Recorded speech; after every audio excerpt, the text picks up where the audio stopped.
देख लेना चाहिए ना कि दुश्मन कौन है हमारा, छोटे है या बड़े। अब चुंटी हाथी से पंगा ले, हाथी को तो कुछ भी नहीं होगा, चुंटी का तो बेड़ा गर्क हो जाएगा। यूनिटी बहुत है उनमें, इसमें कोई शक ही नहीं है, यूनिटी उनमें बहुत है। इसी वजह से उन्होंने देखे मालदीव का बेड़ा गर्क करके रख दिया है, सिर्फ और सिर्फ इंडियन की यूनिटी की वजह से। जो मालदीव के अंदर इंडियन रेस्टोरेंट्स बने हुए हैं उनको ताले लग गए, उनमें कोई जाता नहीं है। 2-1.5 साल पहले, शायद पिछली सर्दी की बात है, हमारे नॉर्दर्न एरियाज़ में, मैं पाकिस्तानी हूँ, I love Pakistan and I bleed green. In fact हर बंदे को अपने मुल्क से प्यार होता है। हमारे लोग बर्फ़ में गाड़ियों में जकड़े गए, तो वहाँ पे क्या हुआ, होटल्स के रेट 4 गुना बढ़ गए। वो टूरिज्म रिजॉर्ट्स ही थे ना, तो हमारे अंदर वो हमारी इंसिडेंट की बात कर रहे हैं ना। कोई जगह दरियाफ्त होगी या डिस्कवर होगी, उससे जेलसी ना करे, ठीक है। उसमें वो जेलसी कर रहे हैं, तो फिर जिसकी वजह से इंडिया तो एक सुपर पावर है, एटॉमिक पावर है, ठीक है, और इतना बड़ा मुल्क है, वहाँ की मंडियाँ, वहाँ की हर चीज़, ठीक है, और वहाँ पे उसके साथ हसद करते हैं। तो इंडिया से देख लें फिर उनके साथ क्या सबसे ज्यादा बिजनेस मालदीव्स को देते भी इंडियंस थे। इंडियंस थे ना, इंडियंस दे रहे थे ना। पाकिस्तान पिंक सॉल्ट ना तकरीबन 2 रुपए पर केजी के हिसाब से इंडिया को सेल कर रहे हैं। अच्छा। और इंडियन वही ग्राम्स के अंदर अमेज़ोन के ऊपर ऑलमोस्ट 100 या $200 के ऊपर सेल कर रहे हैं, पर केजी भी नहीं। और पाकिस्तान 2 रुपीज़ के अंदर उनको 1 केजी पिंक सॉल्ट देते हैं। कामयाबी सिर्फ और सर्वाइवल जो है ना, वो है फिस्कल पॉलिसी पे and the finances that your country is making through different sectors. अगर आप उनमें कामयाब नहीं हैं तो फिर इवेंचुअली आपको ये देखना है कि अगर आप देने वाला हाथ नहीं है, मांगने वाला हाथ है, तो फिर इवेंचुअली आपको उन सर्टन कंडीशंस को फॉलो करना पड़ता है। इंडिया से पंगा लेना सिर्फ पाकिस्तान की बस की बात है, क्योंकि पाकिस्तान उनके आगे एक मजबूत दीवार की तरह खड़ा हो जाता है, ठीक है, क्योंकि पाकिस्तान में हर चीज़ की अपनी अवेलेबिलिटी भी मौजूद है ना। टूरिज्म पाकिस्तान में, हर ईच एंड एवरीथिंग पाकिस्तान में अवेलेबल है, ठीक है। तो इस वजह से मालदीव में तो सिर्फ और सिर्फ टूरिज्म ही था, अदरवाइज और कुछ भी नहीं था। इस और वजह वो भी उन्होंने इंडिया से पंगा लेकर अपना तबाह कर दिया। बात होती है प्रायोरिटीज़ की, कि आपकी प्रायोरिटीज़ अपनी कौम है या पैसा, ठीक है। अगर आपकी प्रायोरिटीज़ कौम है तो आप एक कौम बनकर सोचेंगे। अगर पैसा है तो आप अपने हमसाये को भी सेल कर सकते हैं, ठीक है, उसको पता भी नहीं होगा, वो बिका होगा, ठीक है। अब हमें चाहिए कि हम अपनी प्रायोरिटीज सेट करें, और हमारी प्रायोरिटी पैसा है। हमारी प्रायोरिटी पैसा है। आपका नाम? उमर, उमर, क्या करते हैं सर आप? मैं जॉब कर रहा हूँ। जबरदस्त। सर, आपको याद होगा कुछ अर्सा पहले एक कंपैरिजन शुरू हो गया था, मालदीव वर्सेस लक्षद्वीप। तो मालदीव्स वालों ने इंडिया के प्राइम मिनिस्टर नरेंद्र मोदी को बुरा भला कहा, इंडियंस का भी मजाक उड़ाया, लक्षद्वीप के हवाले से, डेवलपमेंट के हवाले से भी काफ़ी बातें की। तो इंडिया में ना एक ट्रेंड शुरू हो गया था, बायकॉट मालदीव्स, और इंडियंस ने भी हुब्बुल वतनी का भरपूर मुजाहिरा करते हुए मालदीव्स का बायकॉट किया। वो अपनी बुकिंग फ्लाइट्स की कैंसिल कर दी, होटल्स की बुकिंग कैंसिल कर दी और मालदीव्स जाना ही छोड़ दिया। आज मालदीव्स के इतने बुरे हालात हैं कि मालदीव्स बैंकक्रप्ट हो गया और आईएमएफ के पास बेल आउट पैकेज के लिए पहुंच गया है। क्या कहेंगे, इंडिया के साथ पंगा लेना इतना ही खतरनाक है किसी मुल्क के लिए? देखें, बात ये है कि आपने बताया उस आइलैंड पे वो गए हैं, उन्होंने कोई ज़बरदस्ती नहीं की। पहली बात तो ये, वहाँ पे गए हैं नरेंद्र मोदी जो प्राइम मिनिस्टर हैं वहाँ के, उन्होंने वहाँ पे बीच पे वहाँ का लोकल फूड ट्राई किया है, फ़ोटो सेशन हुआ है। अभी रिसेंट हमारे इलेक्शंस हुए हैं, तो आजकल की कोई भी कैंपेन है, कोई भी नज़रिया है आपने प्रचार करना है, वो मीडिया के थ्रू ही है। सोशल मीडिया के बगैर जो है, it is actually the voice of people and you have to use it anyway in your daily life. तो मेरे ख्याल से पंगे वाली बात शायद लोगों के दिल पे ना गुजरे, लेकिन ये एक फैक्ट है कि आपका मुल्क अगर भीख मांग रहा है, या आपने उस तरह का आउटपुट या मेहनतें नहीं की हुई, या रेवेन्यू जनरेशन आपका with in your own country अच्छा नहीं है, तो इवेंचुअली आपने जिन लोगों से फेवर्स ली हैं, हमारा आईएमएफ पैकेज क्या कहता है? हमारा आईएमएफ पैकेज यही कहता है ना कि हमने जब कर्जा लिया है तो there are some certain boundaries and some certain conditions जो हमने फॉलो करनी। तो ये इस चीज़ का स्टांस ये रखना कि जी ये जुल्म हुआ है, अगर जुल्म हुआ है तो सूट फॉलो करना चाहिए। सूट फॉलो इस तरह से होता है कि आपने अगर किसी से इमदाद ली है, बेल आउट पैकेज है, तो आपको उसको टेबल पे रख के टॉक्स करनी चाहिए, ना कि आप उसको ये देखें कि उसका मैग्नीट्यूड क्या है, वॉल्यूम क्या है, और आप भी अपनी कैंपेन लॉन्च कर दें। सर, हम ये कह सकते हैं कि आज के दौर में पावर और पैसा ही सब कुछ है। जो कंट्री ज़्यादा पावरफुल है सिर्फ वही सर्वाइव कर सकती है, और सिर्फ पावर पैसे से या इकोनॉमी से नहीं आती या मज़ाइलों से नहीं आती, आपकी आवाम आपकी बहुत बड़ी पावर है। अब आप देखें, मैं यहाँ पे ना इंडियंस की तारीफ करना चाहूँगी कि अब आप देखें कि वो अपने मुल्क अपनी कौम के साथ कितने लॉयल हैं। उनके प्राइम मिनिस्टर नरेंद्र मोदी पर तनकीद की, उनके जजीरे का मजाक उड़ाया, उन्होंने एक हो के मालदीव्स का इतना बायकॉट किया कि आज वो बैंकरप्ट हो गया है। आपको लगता है ये हुब्बुल वतनी, ये जज्बा जो हम कहते हैं कि हम पाकिस्तानी और हमारे अंदर कूट कूट के भरा हुआ है, हम इंडिया के साथ जज्बे की बुनियाद पर जंग लड़ लेंगे, दुनिया फतह कर लेंगे? हुब्बुल वतनी और जज्बा जो है ना वो एक किताबी बातें रह गई हैं। कामयाबी सिर्फ और सर्वाइवल जो है ना वो है फिस्कल पॉलिसी पे and the finances that your country is making through different sectors. अगर आप उनमें कामयाब नहीं हैं तो फिर इवेंचुअली आपको ये देखना है कि अगर आप देने वाला हाथ नहीं है, मांगने वाला हाथ है, तो फिर इवेंचुअली आपको उन सर्टन कंडीशंस को फॉलो करना पड़ता है। एक बात। दूसरी बात ये कि जो सोशल मीडिया की पावर है, या तो ये देखे ना कि उन्होंने कोई मुक्ति बाहिनी या एक्सट्रीमिस्ट ग्रुप जो हैं इंडिया के, वो यूज़ करके अपना जो नज़रिया लोगों तक पहुंचाया, जो कि ये कहा जाता है कि बीजेपी और नरेंद्र मोदी और सारे लोग जो हैं वो इन्फोर्स कर रहे हैं चीज़ों को। अगर वो चीज़ें इन्फोर्स कर रहे हैं तो फिर सोशल मीडिया की पावर जो है वो कहाँ रह गई? समझ रहे हैं? सर ये आम जनता थी, भारत की आम जनता जो मालदीव जाते थे टूर करने, लेकिन इंडिया के प्राइम मिनिस्टर नरेंद्र मोदी ने तो एक टूरिज्म सपोर्ट अपने मुल्क में दरियाफ्त किया ना कि भाई आपको मालदीव जाने की जरूरत नहीं, आप वो नज़ारे अपने भारत में एंजॉय करें। मालदीव को ये बात खटकी और उन्होंने ऐਵੇਂ ही जो है वो मतलब कहते हैं उड़ता तीर ले लिया और इंडिया के प्राइम मिनिस्टर नरेंद्र मोदी को बातें सुनाना शुरू कर दी। तो आप देखें कि उन्होंने कहा जी आपकी तो ऐसी की तैसी, हम नहीं आते मालदीव, जाओ जो करना है कर लो। ऐसे अब 2-1.5 साल पहले, शायद पिछली सर्दी की बात है, हमारे नॉर्दर्न एरियाज़ में, मैं पाकिस्तानी हूँ, I love Pakistan and I bleed green, in fact हर बंदे को अपने मुल्क से प्यार होता है। हमारे लोग बर्फ़ में गाड़ियों में जकड़े गए तो वहाँ पे क्या हुआ, होटल्स के रेट 4 गुना बढ़ गए। वो टूरिज्म रिजॉर्ट्स ही थे ना, तो हमारे अंदर वो हमारे इंसिडेंट की बात कर रहे हैं ना, मेरा ख्याल है पिछले साल की बात, या पिछले से पिछले साल की, 2 साल पहले की बात है। छोटे छोटे बच्चों की जो कैजुअलिटीज हुई, डेथ्स हुई, ठीक है ना। तो ये चीज़ें, अब इस चीज़ पे आप इस चीज़ को देखें, मेरी बात करें, मेरे रोंगटे खड़े हो गए हैं ये वाकया याद करके।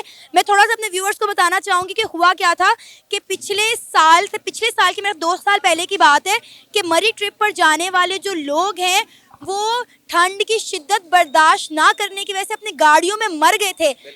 वहां पर इतनी हैवी किस्म की मरी में स्नोफॉल हुई थी कि वहां पे गाड़ियां जैम हो गई थी और हमारे वहां के रेस्टोरेंट वालों ने क्या किया, अपने रेस्टोरेंट्स के रेट बढ़ा दिए। 10 टाइम्स एक अंडा 400 रुपए का कर दिया गया, एक चाय का कप जो है उसके रेट बढ़ा दिए गए। लोग सर्दी में ठिठर ठिठर के अपने बच्चों के साथ गाड़ियों में मर गए। बस यही बात है ना कि हुब्बुल वतनी, patriotism, that you love your country, इसमें मतलब मुझे फिर वही बात है, बहुत से लोगों को ये बात ऑन कैमरा, मैं एक आम शहरी हूँ, तल्ख लगेगी, लेकिन ये कि जब हम अपने दुश्मन या किसी ऐसे हमसाये से जिससे हमारे रवाबित और रिलेशंस अच्छे नहीं हैं, तो वहाँ पे हम हुब्बुल वतनी ले आते हैं, लेकिन हमारे ही लोगों के साथ जो सोसाइटल हमारी ट्रीटमेंट है उसके अंदर हम कहते हैं कि नहीं। खोलते ना दरवाजे, होटल फ्री करते लोगों के लिए, खाना फ्री करते। आप लोग वहाँ पे पैसा कमाने के लिए बैठे थे, लोग मर गए, आपने कमा लिया पैसा। और मुझे याद है तब भी लोगों ने काफी अरसा फिर मरी का बायकॉट किया था, लेकिन उसके बाद लोगों ने फिर जाना शुरू कर दिया। बिल्कुल। और इसमें सबसे बड़ी बात, अब वो लोग जो सोशल मीडिया का शऊर रखते हैं ना, पढ़े लिखे लोग हैं जिनकी वॉइस है सोशल मीडिया पे, वो ये देखें एयरबीएनबी और जो होटल्स बुक करने वाली डिफरेंट शाखें हैं, ब्रांचेस, उस पे लक्षद्वीप की मैंने उन दिनों में 2-3 हफ्ते पहले एयरबीएनबी पे उन रूम्स और होटल्स की प्राइसेस चेक की। अब ये मैसेज नहीं है कि इंडियन गवर्नमेंट अगर इन्फोर्स कर रही है, वो सुपर लग्जूरियस रिजॉर्ट्स हैं, लेकिन उन्होंने 10 टाइम्स जो है टॉपअप और अच्छे मार्जिन पे वो उसको लीज आउट कर रहे हैं, रेंटल कर रहे हैं। तो इसी तरह से नज़रियात की बुनियाद होती है ना। हम कहें कि वो हिंदू देश है, हमारे हमसाए हैं, वो जी टाटा ग्रुप का, अभी ये कल खबर आई हुई थी कि टाटा ग्रुप जो है पाकिस्तान की जीडीपी से ज़्यादा एक्सीड कर गया रेवेन्यू में। तो ये हमारे लिए, तो मेरे ख्याल से हमारे सियासतदानों की और हमारे माशरे की तो मौत है ये, ठीक है ना। तो ये इन चीज़ों को देखें, पर्सनल ना लें। वहाँ का वो क्या एक इलाके का नाम है, मेरे ज़हन में नहीं आ रहा, वो कुछ गुड़गांव टाइप है शायद, गुड़गांव, आईटी का वहाँ पे एक हब है, जो आप वहाँ पे खड़े हो जाएं and you can not define कि you are standing in India, ठीक है ना। तो ये चीज़ें देखें, सोचें। हमारी कौम पढ़ी लिखी है, बात ये नहीं है कि मैं क्या बात कर रहा हूँ, बात ये कि जो दिल को लगे और जिससे हम अपना रास्ता निकाल सकें। क्या नाम है सर आपका? उबैदुर रहमान। मलिक हंजिला अस्कर। उबैद सर क्या करते हैं आप? मैं स्टडी कर रहा हूँ। मैं मास्टर्स कर रहा हूँ इंटरनेशनल रिलेशन में। और आप? हमारा एक्सपोर्ट इंपोर्ट का बिजनेस है, एमटी ग्रुप ऑफ कंपनीज के नाम से हम काम कर रहे हैं। पाकिस्तान में इंपोर्ट एक्सपोर्ट चल रही है? एक्सपोर्ट चल रही है, रुकी हुई थी, कुछ वेजिटेबल की रुकी हुई थी, लेकिन अब चल रही है। क्या एक्सपोर्ट कर रहे हैं? हम फ्रूट्स एंड वेजिटेबल पे काम कर रहे हैं। पाकिस्तान में तो यार इतना महंगा है, या बाहर भेजी जा रहे हैं इसलिए तो महंगा हो रहा है। नहीं नहीं, असल में पाकिस्तान के अंदर मार्केट डाउन है, हालात आपके सामने हैं, और इंटरनेशनल लेवल पे आपको पता है बिजनेस ऑलरेडी बैठे हुए हैं, ठीक है, तो पाकिस्तानी बिजनेस वहाँ से ही पैसा अर्न कर सकते हैं। पाकिस्तानी फ्रूट ना खाएं, सारा बाहर भेज देना है। नहीं, पाकिस्तानी खाते हैं, बिल्कुल खाते हैं, हमारी आप लोकल मंडियों में जाएँ तो बिल्कुल मिलता है, ठीक है, और एक्सपोर्ट में जो होता है वो पाकिस्तान के अंदर अफोर्ड नहीं कर सकते, ठीक है, इस वजह से फिर उसको हम एक्सपोर्ट कर लेते हैं। आपको पता है अभी फ्रूट के इतने महंगे रेट बढ़ गए सिर्फ आप लोगों की वजह से कि आप सारा अच्छा फ्रूट बाहर एक्सपोर्ट कर देते हैं। देखिए, मैं आपको छोटी सी मिसाल देता हूँ ना, जब आप बोतल में किसी में पानी डालती हैं, ठीक है, पानी जब ज़ाया हो जाता है या ज़्यादा हो जाता है तो आप उसको ज़ाया करने से अच्छा है आप किसी न किसी जगह पे एडजस्ट कर लो। तो पाकिस्तान के अंदर तो इतनी मार्केट है ही नहीं है, तो फ्रूट्स की हमारी माशाल्लाह से मैशत तो अब इतनी जो है इस लिहाज से बैठ की है कि हमारा जो सोसाइटीज़ जो बनी उनकी वजह से जो है ना ऑलरेडी फ्रूट वेजिटेबल या जितने भी आप देख लें ज़रात ऑलरेडी बैठा हुआ है, तो बहुत सारी चीज़ें वो जो हैं ऊपर चली गई हैं, ठीक है। और चलिए आज के मुद्दे पर आते हैं। आज हमारा टॉपिक ये है कि आपको शायद पता हो कि कुछ अर्सा पहले मालदीव्स वर्सेस लक्षद्वीप का एक कंपैरिजन शुरू हो गया था। इंडिया में एक जजीरा दरियाफ्त किया गया, इंडिया के प्राइम मिनिस्टर नरेंद्र मोदी की वहाँ से पिक्चर्स वायरल हुई, लेकिन मालदीव्स ने हसद में आके, जेलसी में आके इंडिया के प्राइम मिनिस्टर नरेंद्र मोदी को बुरा भला कहा, लक्षद्वीप को बातें सुनाई, जिस पर इंडिया में बायकॉट मालदीव्स का ट्रेंड चल पड़ा। इतना बायकॉट किया इंडिया वालों ने मालदीव्स, कहा कि मालदीव्स आज बैंकक्रप्ट हो गया और आईएमएफ के पास बेल आउट पैकेज के लिए पहुंच गया है। क्या कहना चाहेंगे आप इस सारे मामले पर? सारे मामले पे यही कहना चाहेंगे कि कोई ऐसा कंट्री है जिसके पास अगर अपनी कोई चीज़ नहीं है, वो एक टूरिज्म पे ही चल रहे हैं, ठीक है, तो वो अपने टूरिज्म को डेवलप करे, ठीक है। दूसरे किसी कंट्री में कोई जगह दरियाफ्त होगी या डिस्कवर होगी, उससे जेलसी ना करे, ठीक है। उसमें वो जेलसी कर रहे हैं, तो फिर जिसकी वजह से इंडिया तो एक सुपर पावर है, एटॉमिक पावर है, ठीक है, और इतना बड़ा मुल्क है, वहाँ की मंडियाँ, वहाँ की हर चीज़, ठीक है, और वहाँ पे उसके साथ हसद करते हैं, तो इंडिया से देख लें फिर उनके साथ क्या सबसे ज्यादा बिजनेस मालदीव्स को देते भी इंडियंस थे। इंडियंस थे ना, इंडियंस दे रहे थे ना। देखे, उन्होंने कहा है कि भाई इंडिया पे डिस्कवर हो गए, ठीक है, तो हमारा बिजनेस तो ठप ठप हो गया, ठीक है, उनके बारे में बातें की हैं, तो फिर वो यूनिटी उनकी इतनी थी, उस कौम की यूनिटी इतनी थी कि उसने वाकई ही उनको करप्ट करके रख दी है, ठीक है। इसका मतलब है कि इंडिया से पंगा लेना जो है वो किसी के बस की बात नहीं है, या किसी के लिए भी जो है वो बियरेबल नहीं है। नहीं है, बिल्कुल। इंडिया से पंगा लेना सिर्फ पाकिस्तान की बस की बात है, क्योंकि पाकिस्तान उनके आगे एक मजबूत दीवार की तरह खड़ा हो जाता है, ठीक है, क्योंकि पाकिस्तान में हर चीज़ की अपनी अवेलेबिलिटी भी मौजूद है ना। टूरिज्म पाकिस्तान में, हर ईच एंड एवरीथिंग पाकिस्तान में अवेलेबल है, ठीक है, तो इस वजह से मालदीव में तो सिर्फ और सिर्फ टूरिज्म ही था, अदरवाइज और कुछ भी नहीं था। इस और वजह वो से भी उन्होंने इंडिया से पंगा लेकर अपना तबाह कर लिया, क्योंकि इंडियंस ने पहले फ्लाइट्स अपनी कैंसिल की, होटल की बुकिंग कैंसिल हुई, वहाँ पे खाने पीने के जो रेस्टोरेंट्स थे उनको अच्छा खासा घाटा हुआ, और अब जो है वो मालदीव जो है वो अच्छा खासा जो है वो बैंकक्रप्ट हो गया और आईएमएफ के पास पहुँच गया। तो इसीलिए कहते हैं कि अगले से दुश्मनी करते वक्त देख लेना चाहिए कि आपके दुश्मन है कौन। बिल्कुल देख लेना चाहिए ना कि दुश्मन कौन है हमारा, छोटे है या बड़े। अब चुंटी हाथी से पंगा ले, हाथी को तो कुछ भी नहीं होगा, चुंटी का तो बेड़ा गर्क हो जाएगा। तो यही वजह हुई है इनके साथ। एक बात देखें, मुझे ना इंडियंस में यूनिटी बड़ी नजर आई। यूनिटी वो लोग, आपने देखा? बस यूनिटी बहुत है उनमें, इसमें कोई शक ही नहीं है, यूनिटी उनमें बहुत है। इसी वजह से उन्होंने देखे मालदीव का बेड़ा गर्क करके रख दिया, सिर्फ और सिर्फ इंडियन की यूनिटी की वजह से। जो मालदीव के अंदर इंडियन रेस्टोरेंट्स बने हुए हैं उनको ताले लग गए, उनमें कोई जाता नहीं है, ठीक है, इसी वजह से कि भाई नहीं, इन्होंने हमारे कंट्री के साथ इस तरह किया, मन के कंट्री के साथ भी ऐसा करेंगे। सोचें कि अगर पाकिस्तान में यूनिटी आ जाए तो क्या ही हो, क्योंकि अभी तो फिलहाल पाकिस्तानियों में यूनिटी ना नज़र आ रही है और ना ही हमें हुब्बुल वतनी नज़र आती है। लेकिन हम ये कहते हैं भाई, हम में तो भाई जज्बा कूट कूट के भरा हुआ है, और बॉर्डर पर हमारे फौजी की टांग इंडियन फौजी से ज़्यादा ऊंची होती है। ये आज तक हमारी कौम वो है ना जो सिर्फ टांग तक ही फंसी हुई है, ठीक है, कि जिसकी टांग ऊंची है वो ऊंचा हो गया। नहीं, ये टांगों से जरा नीचे आए तो फिर कहीं आगे चल के कुछ और देखें।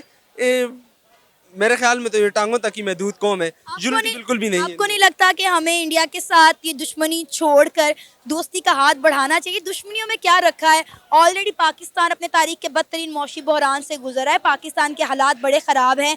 हमारे में मुल्क में ना इन्वेस्टर आ रहा है, ना डेवलपमेंट हो रही है, और इंडिया के अंदर हर चीज़ मैन्युफैक्चर हो रही है, आईफोन वहाँ पे बन रहा है, टेस्ला वहाँ पे बन रही है। तो आपको नहीं लगता कि हमें इंडिया के साथ एक दोस्ताना ताल्लुकात कायम करने चाहिए? करने तो चाहिए, ये बात तो आपकी बिल्कुल ठीक है। इंडिया के साथ हमें दोस्ताना, क्योंकि जो पड़ोसी मुल्क होते हैं उनके साथ दोस्ती अच्छी लगती है, दुश्मनी नहीं अच्छी लगती। ठीक है, अब जिससे दुश्मनी करनी चाहिए उससे तो दोस्ती कर रहे हैं, जैसे इसराइल है। ठीक है, वहाँ पे वो मुसलमानों को मार रहे हैं, हम उनसे दोस्ती कर रहे हैं और इनसे दुश्मनी कर रहे हैं, जबकि पाकिस्तान से ज़्यादा मुसलमान वहाँ पे इंडिया में। ठीक है, तो मैंने आपको बोला है ना कि ये वाली कौम जो है ना, दोनों साइड की, ये अभी तक सिर्फ टांगों तक महदूद है कि किसकी टांग ऊपर होती है, बस वो जीत जाता है। बस इनकी सिंपल सी बात। क्या नाम है सर आपका? मेरा नाम नदीम खान है। समीर। क्या करते हैं आप? मेरा सॉफ्टवेयर हाउस है और उसमें हम डिजिटल मार्केटिंग करते हैं डिफरेंट कंपनीज के लिए। राइट नाउ हम स्पोर्ट्स वेयर यूनिफॉर्म्स कंपनीज हैं उनकी ना डिजिटल मार्केटिंग करते हैं। और ये आपके साथ कंपनी में ही होते हैं? जी जी। चलें, ज़बरदस्त। अच्छा, सीन ये है कि कुछ अर्सा पहले इंडिया में एक जजीरा लक्षद्वीप के नाम से दरियाफ्त हुआ। इंडियन पीएम नरेंद्र मोदी की वहाँ पे पिक्चर्स काफ़ी वायरल हुई। फिर एक कंपैरिजन स्टार्ट हो गया, लक्षद्वीप वर्सेस मालदीव। मालदीव के जो लोग हैं उन्होंने हसद में आकर जो है इंडिया के पीएम को डिसरिस्पेक्ट किया, लक्षद्वीप की बुराइयां की, और हुआ ये कि तमाम इंडियंस ने मिलके मालदीव का बायकॉट कर दिया। वहाँ पे होटल, रेस्टोरेंट, फूड पॉइंट सब क्लोज हो गए, और अब जो है वो मालदीव सुनने में आया है कि बैंकक्रप्ट हो गया और वो बेल आउट पैकेज के लिए आईएमएफ के पास पहुंच गया है। क्या कहेंगे, इंडिया से पंगा लेना ठीक है किसी भी कंट्री के लिए? बेसिकली जो एज अ पाकिस्तानी मैं तो कहना चाहूँगा, वैसे अगर पंगा लेना है ना किसी भी मैटर में किसी भी कंट्री के साथ, तो आप देखें आपकी कंट्री में क्या ऐसी चीज़ है जो दूसरी कंट्री में नहीं है। ठीक है, इस वक्त अगर देखा जाए ना तो पाकिस्तान पिंक सॉल्ट ना तकरीबन 2 रुपये पर केजी के हिसाब से इंडिया को सेल कर रहे हैं। अच्छा। और इंडियन वही ग्राम्स के अंदर अमेज़ोन के ऊपर ऑलमोस्ट 100 या $200 के ऊपर सेल कर रहे हैं, ठीक है। पर केजी भी नहीं। और पाकिस्तान 2 रुपीज़ के अंदर उनको 1 केजी पिंक सॉल्ट देते हैं।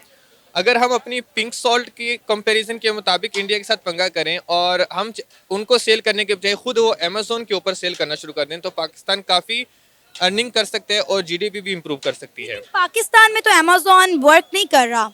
तो पाकिस्तान को चाहिए ना अपनी पॉलिसीज ऐसी बनाए, लाइक प्योरिटी लेके आए हर चीज़ के अंदर, ताकि डिफरेंट कंपनीज जो हैं, इंटरनेशनल कंपनीज हैं, वो पाकिस्तान में इन्वेस्ट कर सकें without any fear. Right now अगर जिस तरह देखा जाए अमेज़ोन के अंदर कुछ जो कंपनीज हैं कोर्सेज वगैरह करवाती हैं, लोगों को सही गाइडलाइन नहीं मिलती। ठीक है, अब आप एक बंदे को कहेंगे कि अमेज़ोन के ऊपर ऐसे काम करते हैं, वो कहेंगे ठीक है मैं पैसे इन्वेस्ट करूंगा, भाई मेरे पैसे डबल होना शुरू हो जाएंगे। एक चीज़ का एक प्रोसेस होता है, ग्रेजुअली जिस चीज़ को हम करते जाएंगे सीक्वेंस पे करते जाएंगे तो उसे एक आउटकम मिलता है। ऐसे नहीं है मैं एक इन्वेस्टमेंट करता हूँ और अगले दिन मैं अमीर हो जाऊँगा। एक चीज़ होती है, बिजनेस अगर चलाना होता है ना, बिजनेस का प्रॉपर एक प्लानिंग होती है, तो वो उसके तरीके से चलता है। जो अमेज़ोन है पाकिस्तान में आया, अब उसके अंदर वो पाकिस्तान में आई थिंक उसके कुछ एरियाज़ हैं पाकिस्तान में जो बिल्कुल बैन हो चुके हैं। राइट नाउ एक साहिवाल हो गया और ये जो मियाँ चनू वाली साइड है, ये एरियाज़ बैन हैं। लोग कैसा करते हैं कि एक अमेज़ोन के ऊपर बात चली जाएगी, काफ़ी लंबी हो जाएगी, तो बट ये है बात करने का, ये है एक अगर किसी ने भी बिजनेस करना होता है ना, वो एक प्रॉपर प्लानिंग करे और उसको एक तकमील तक पहुंचाए। लेकिन अब ये देखें ना कि कोई भी पाकिस्तान में आकर इन्वेस्ट करने को तैयार ही नहीं है। इंटरनेशनल मल्टीनेशनल कंपनीज को पाकिस्तान में इंटरेस्ट ही नहीं है। सब लोग इंडिया में तो भाग भाग कर जाते हैं, लेकिन पाकिस्तान में कोई नहीं आता। आपकी वाली बात कि यहाँ पर फेवरेबल पॉलिसीज़ नहीं हैं, और इसके अलावा उन्हें अच्छे रिटर्न्स का कोई उम्मीद भी नहीं है कि अच्छे रिटर्न्स मिलेंगे नहीं मिलेंगे, ज़्यादातर धोखे की ही उम्मीद है, ट्रस्ट लेवल ही नहीं है। अब आप देखें कि इंडिया की अगर मैं बात करूँ तो मैं कहती हूँ बड़े लॉयल, बड़े मेहनती और शायद ईमानदार लोग भी हैं, कि अब आप देखें कि उन्होंने पहली बात तो मालदीव से वापस आते हैं कि किस तरह उन्होंने मिलकर अपने मुल्क के लिए मालदीव का बायकॉट किया। ठीक है, और हम आज तक जो है वो फ़लस्तीन के लिए इसराइल का बायकॉट नहीं कर सके। देखिए बात होती है प्रायोरिटीज़ की, कि आपकी प्रायोरिटीज़ अपनी कौम है या पैसा। ठीक है, अगर आपकी प्रायोरिटीज़ कौम है तो आप एक कौम बनकर सोचेंगे, अगर पैसा है तो आप अपने हमसाये को भी सेल कर सकते हैं। ठीक है, उसको पता भी नहीं होगा, वो बिका होगा। ठीक है, अब हमें चाहिए कि हम अपनी प्रायोरिटी सेट करें, और हमारी प्रायोरिटी पैसा है। हमारी प्रायोरिटी पैसा है। अनफॉर्चुनेटली इंडिया ने अपनी कौम को लाइक उनको पैसा तो उनको मिल रहा है, ऑब्वियसली मिल रहा है। उन्होंने एक कौम बनाने की तरफ सोचा है, अपने मुल्क को वो डेवलप कर रहे हैं, ठीक है। पैसा बनाना कोई मुश्किल काम नहीं है, बस एक चीज़ सोचनी है, अपने जो भी बिजनेस है उसको अगर फेयर तरीके से चलाएंगे पैसा आपको ऑटोमेटिकली मिल जाएगा। एक होती है यूनिटी से वर्क करना, इंडियन कौम के अंदर है वो यूनिटी से काम करते हैं, ठीक है। अब ये भी बात बिल्कुल गलत है कि इंडिया बिल्कुल ठीक है, वहाँ पर भी हर तरह का फ्रॉड होता है। कॉल सेंटर्स की स्कैमिंग्स मोस्टली इन दिनों के अंदर कॉल सेंटर्स की तरफ से अमेरिकन को कॉल्स जाती हैं कि आप ये इंश्योरेंस है, उसके बाद वो क्रेडिट कार्ड डिटेल्स लेके ना उनके साथ विड्रॉ करवा लेते हैं और उनका कोई काम नहीं होता। उनको लाइक मैनिपुलेशन करके पैसे निकलवाने एक अलग चीज़ है, फेयर तरीके से भी वो काम करते हैं, मैनिपुलेशन से भी काम करते हैं। उनके अंदर तो वो इस्लामिक कोई कल्चर नहीं है ना, उनके बिजनेस वो जहाँ से ये पैसा आ जाए बस मुल्क में आना चाहिए। लेकिन उसके बावजूद भी वो अपने मुल्क के साथ लॉयल हैं और वो हार्ड वर्क कौम है। देखें लॉयल्टी आजकल के अगर ज़माने में देखा जाए ना, लॉयल्टी कोई भी बंदा अपने मुल्क के साथ आजकल सिंसियर नहीं है। इंडिया में भी पॉवर्टी इतनी है और पाकिस्तान में भी पॉवर्टी को देखा जाए तो काफ़ी ज़्यादा है। अगर आप लाहौर को देखें ये डेवलप है, ठीक है। लोअर एरियाज़ को देखें वो डेवलप नहीं है। दिल्ली को देखें वो डेवलप है, उनके गांव भी ऐसे हैं जहां पर इलेक्ट्रिसिटी नहीं है। मेजर एरियाज़ के अंदर डेवलपमेंट होती है, लोअर एरियाज़ में डेवलपमेंट नहीं होती। और न्यूज़ चैनल्स में आपको मोस्टली मेजर एरियाज़ नज़र आएंगे और इलेक्शन के दिनों में आपको लोअर एरियाज़ नज़र आएंगे। जो पॉलिटिकल पार्टीज होती हैं दोनों कंट्रीज़ में सेम चीज़ है, इलेक्शन से पहले वो डेवलप एरियाज़ को दिखाते होते हैं। सिर्फ न्यूज़ जो भी न्यूज़ है, आप पाकिस्तान के टीवी चैनल्स देख लें, आपको न्यूज़ टेलीकास्ट के अंदर कराची, लाहौर, इस्लामाबाद, पेशावर यही चैनल नज़र आएंगे। उधर आपको दिल्ली नज़र आएगा और मुंबई नज़र आएगा, कोलकाता नज़र आएगा, चेन्नई क्योंकि चेन्नई एक्सप्रेस मूवीज के ये भी नज़र आएगा आपको। बस ये मेन सिटीज़ के ऊपर इनका फोकस रहता है और इलेक्शंस के टाइम्स के अंदर ना लोअर एरियाज़